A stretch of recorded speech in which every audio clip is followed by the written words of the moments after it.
नमस्ते, मैं डॉक्टर एकिका सिंह, बांझपन रोग विशेषज्ञ, शारदा नारायण हॉस्पिटल में हूँ। हमने अपनी आईवीएफ सीरीज में अभी तक स्वाभाविक रूप से गर्भ धारण करने और आईवीएफ की प्रक्रिया के बारे में जानकारी दी है। आज मैं आपके सामने महिलाओं में क्या बांझपन के कारण होते हैं उसके बारे में डिस्कस करूँगी और उसके ऊपर मैं रोशनी डालूंगी। जैसा कि मैंने आपको बताया है कि महिला का गर्भाशय और अंडेदानी बच्चे के गर्भ धारण करने के लिए सबसे ज़्यादा आवश्यक होती है। तो अब महिलाओं में बांझपन के कौन से कारण होते हैं? सबसे प्रमुख कारण है ओव्यूलेशन डिसऑर्डर, यानी कि अंडाशयों का विकार। इस परेशानी के अंदर महिला के जो अंडेदानी है उसके अंदर जो अंडे होते हैं वो पूर्णतः विकसित नहीं हो पाते हैं। ये दो कारणों में होता है। या तो किसी भी महिला के अंडे बहुत ज़्यादा हो, जब बहुत ज़्यादा होते हैं तो हार्मोनल इरेगुलेशन होता है जिसके कारण हार्मोन की कमी होती है और अंडे बढ़ नहीं पाते हैं, या महिलाएं जिनके अंडे बहुत कम हो गए हैं। तो इन दो कारणों के अंदर ओव्यूलेशन डिसऑर्डर पाया गया है। जब अंडा बढ़ता नहीं है तो फिर वो बच्चे के कण में फूटता नहीं है और उनको गर्भ नहीं रुकता है। दूसरे नंबर पे जो कारण देखा गया है उसे एंडोमेट्रियोसिस कहा जाता है।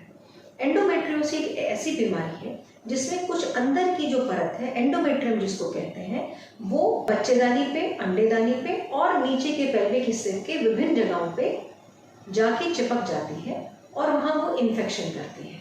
इसके कारण बहुत बार जो है चिपकन शुरू हो जाती है, अंडेदानी और ट्यूब जो है वो बच्चेदानी से चिपक जाती है और सही रूप से, स्वाभाविक रूप से जो एक अंडे का बीज से मिलने का जो एक प्रक्रिया होती है वो पूरी नहीं हो पाती है, या कोई ना कोई हार्मोनल इरेगुलेशन हो जाता है जिसके कारण जो है अंडे विकसित नहीं हो पाते। एंडोमेट्रियोसिस की परेशानी किस महिला को हो सकती है, या आपको कब ऐसा लग सकता है कि हमको एंडोमेट्रियोसिस की परेशानी है?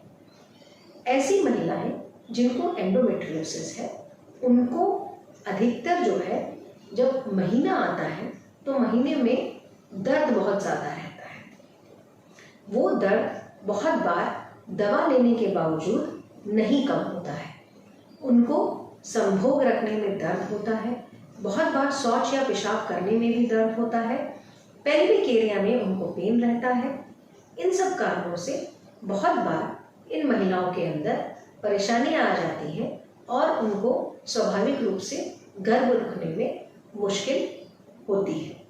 इस बीमारी में एंडोमेट्रियम टिश्यू जो है वो ओवरी और ट्यूब के आसपास जो है विकसित होने लगते हैं और वहाँ विकसित होने के कारण वो उनके अंदर इन्फेक्शन और चिपकन पैदा कर देते हैं, जिसके कारण जो है महिलाओं को गर्भ रुकने पे मुश्किल होती है। जो एक बहुत महत्वपूर्ण कारण गर्भ रुकने का, ना रुकने का देखा गया है वो है फैलोपियन ट्यूब्स की ब्लॉकेज। जैसा कि हमने आपको पहले भी बताया था कि फैलोपियन ट्यूब ही वो जगह है जहाँ पर शुक्राणु और अंडा आपस में मिलते हैं। तो किसी भी कारण से अगर किसी भी महिला की फैलोपियन ट्यूब्स ब्लॉक होती हैं तो ऐसे कारणों में महिलाओं को गर्भ रुकने में मुश्किल होती है।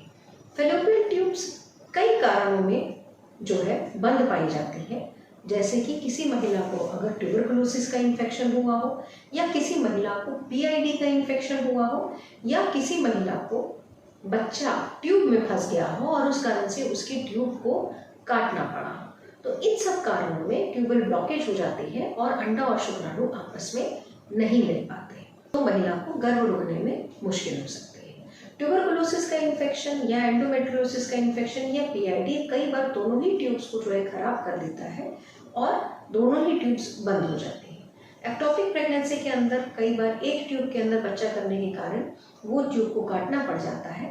तो ऐसी महिलाओं में, जबकि जिनकी एक ट्यूब ठीक हो, तो एक ट्यूब से भी स्वाभाविक रूप से गर्भ ठहरता है और गर्भ रुकने की संभावना उनमें बनी रहती है। इसके अलावा एंडोक्राइन डिसऑर्डर्स, बहुत सी महिलाएं आती हैं जो ये बताती हैं कि मैडम हमारे महीने चढ़ कर आ रहे हैं, उनको थायराइड की बीमारी होती है, या उनको डायबिटीज़ होता है, या उनको एक बीमारी जिसको हाइपर प्रोलेक्टिनिया कहते हैं, प्रोलेक्टिनिया, जिसके अंदर स्तन से थोड़ा दूध आने लगता है।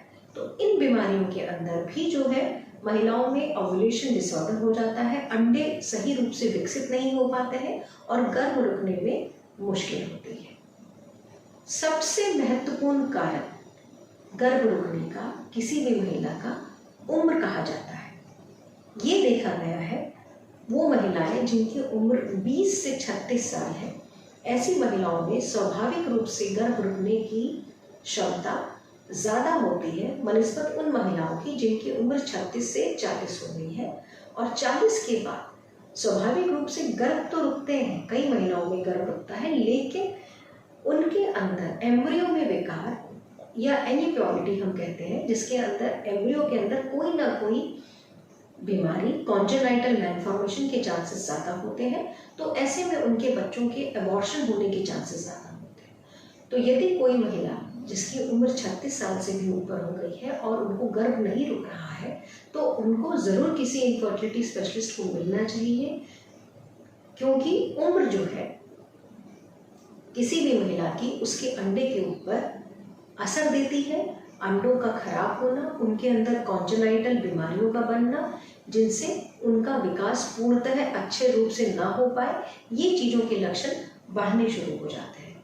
तो हम ये ज़रूर एडवाइस करना चाहेंगे कि जो भी महिलाएं जिनकी उम्र 36-37 से ऊपर है और किसी कारण से उनको गर्भ नहीं रुक पा रहा है, या उनकी शादी लेट हुई है, उनकी शादी ही 35 साल की उम्र में हुई है और साल भर के अंदर कोशिश में भी उनको बच्चा नहीं रुक पा रहा है, तो उनको ज़रूर किसी न किसी बांझपन रोग विशेषज्ञ से मिलना चाहिए, क्योंकि उम्र जो है महिलाओं में गर्भ ना रुकने का एक बहुत बड़ा कारण हो सकती है।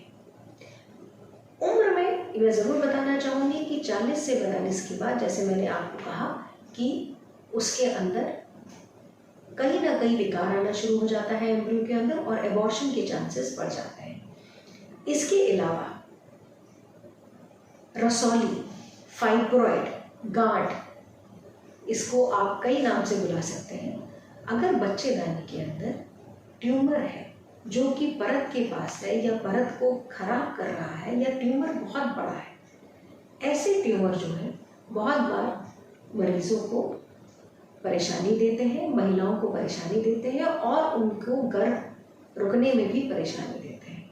तो यदि किसी भी महिला को ट्यूमर है और उसको गर्भ नहीं रुक रहा है, तो उसे ज़रूर बांझपन विशेषज्ञ को दिखाना चाहिए, ताकि वो उनका पूरी तरह से एग्जामिनेशन करके इस चीज़ को समझ ले कि क्या इस ट्यूमर को निकालने की ज़रूरत है, क्या इसको निकालने के बाद स्वाभाविक रूप से प्रेगनेंसी रुक सकती है, या क्या ये ट्यूमर आगे उनको परेशानी दे सकता है प्रेगनेंसी रुकने के लिए।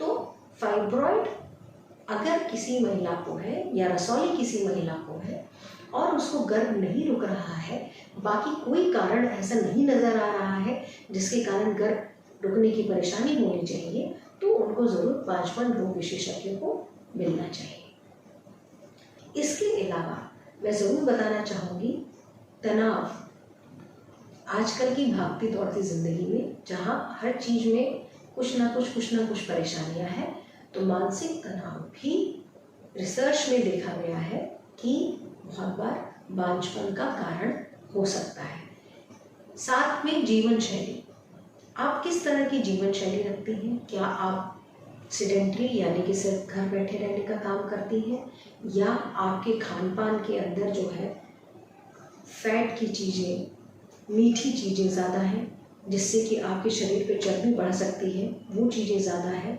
आप बहुत एक्टिव नहीं रहती हैं। इन कारणों में भी देखा गया है कि ये डायरेक्टली या इनडायरेक्टली आपके बांझपन को कर सकते हैं। अधिक मोटापा या बहुत कम वजन, दोनों ही चीज़ें जो है आपके शरीर को नुकसान पहुंचाती हैं।